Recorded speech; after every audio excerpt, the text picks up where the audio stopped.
ಮಾಡೋ 1 ಗಂಟೆ 1.5 ಗಂಟೆ ಆಗೋದು. ಇದು ತಗೊಂಡೋಗಿಂದ ಒಂದು ಅರ್ಧ ಗಂಟೆ ಒಳಗೆಲ್ಲ ಕೆಲಸ ಎಲ್ಲ ಮುಗಿದೋಗುತ್ತೆ. ತುಂಬ ಈಸಿ ಇದೆ. ಎಲ್ರಿಗೂ ನಮಸ್ಕಾರ. ನಮ್ಮ ಹೆಸರು ಹರೀಶ್ ಅಂತ ಹೇಳ್ಬಿಟ್ಟು ನಾಗೇನ್ ಕೊಪ್ಪಲು. ಇದು ಚಾಪ್ ಕಟ್ರು ತೊಗೊಂಡಿದ್ದೀವಿ ಸಬ್ಸಿಡಿನಲ್ಲಿ. ಹೊರಗಡೆ ತೊಗೊಂಡಿದ್ರೆ ಫುಲ್ ಅಮೌಂಟ್ ಅಲ್ಲಿ ತೊಗೊಂಡಿದ್ರೆ ತೊಂದರೆ ಆಗೋದು. ನಮಗೆ ಸಬ್ಸಿಡಿ ತೊಗೊಂಡಿದ್ರೆ ಈಸಿ ಆಗಿದೆ. ಎಲ್ಲದಕ್ಕೂ ತುಂಬ ಉಪಯೋಗ ಆಗುತ್ತೆ. ಚೆನ್ನಾಗಿ ಚಾಪ್ ಮಾಡುತ್ತೆ. 1 ಗಂಟೆಗೆ ಒಂದು 500 kg ಹೊಡೆಯುತ್ತೆ. ಇಲ್ಲಿ ಕಡ್ಡಿ ಹಾಕಿದ್ರೆ ಅಲ್ಲಿ ಚಾಪಾಗಿ ಸಣ್ಣದಾಗ್ತದೆ.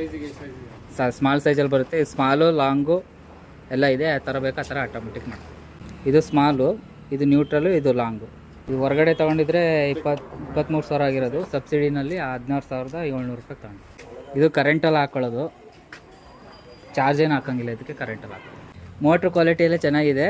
2 HP ಮೋಟ್ರ್ ಬರುತ್ತೆ. ಮೋಟ್ರದ್ದೇನು ತೊಂದರೆ ಇಲ್ಲ. ಮೊದಲೆಲ್ಲ ಕೈಯಲ್ಲಿ ಕಟ್ ಮಾಡೋ 1 ಗಂಟೆ 1.5 ಗಂಟೆ ಆಗೋದು. ಇದು ತಗೊಂಡಾಗಿಂದ ಒಂದು ಅರ್ಧ ಗಂಟೆ ಒಳಗೆಲ್ಲ ಕೆಲಸ ಎಲ್ಲ ಮುಗಿದೋಗುತ್ತೆ. ತುಂಬ ಈಸಿ ಇದೆ. ಏನು ತೊಂದರೆ ಇಲ್ಲ. ಏನಾರು ಬೇಕು ಅಂದರೆ ಕೃಷಿ ಇಲಾಖೆಯಲ್ಲಿ ಭೇಟಿ ನೀಡಿ ತಗೋಬೋದು.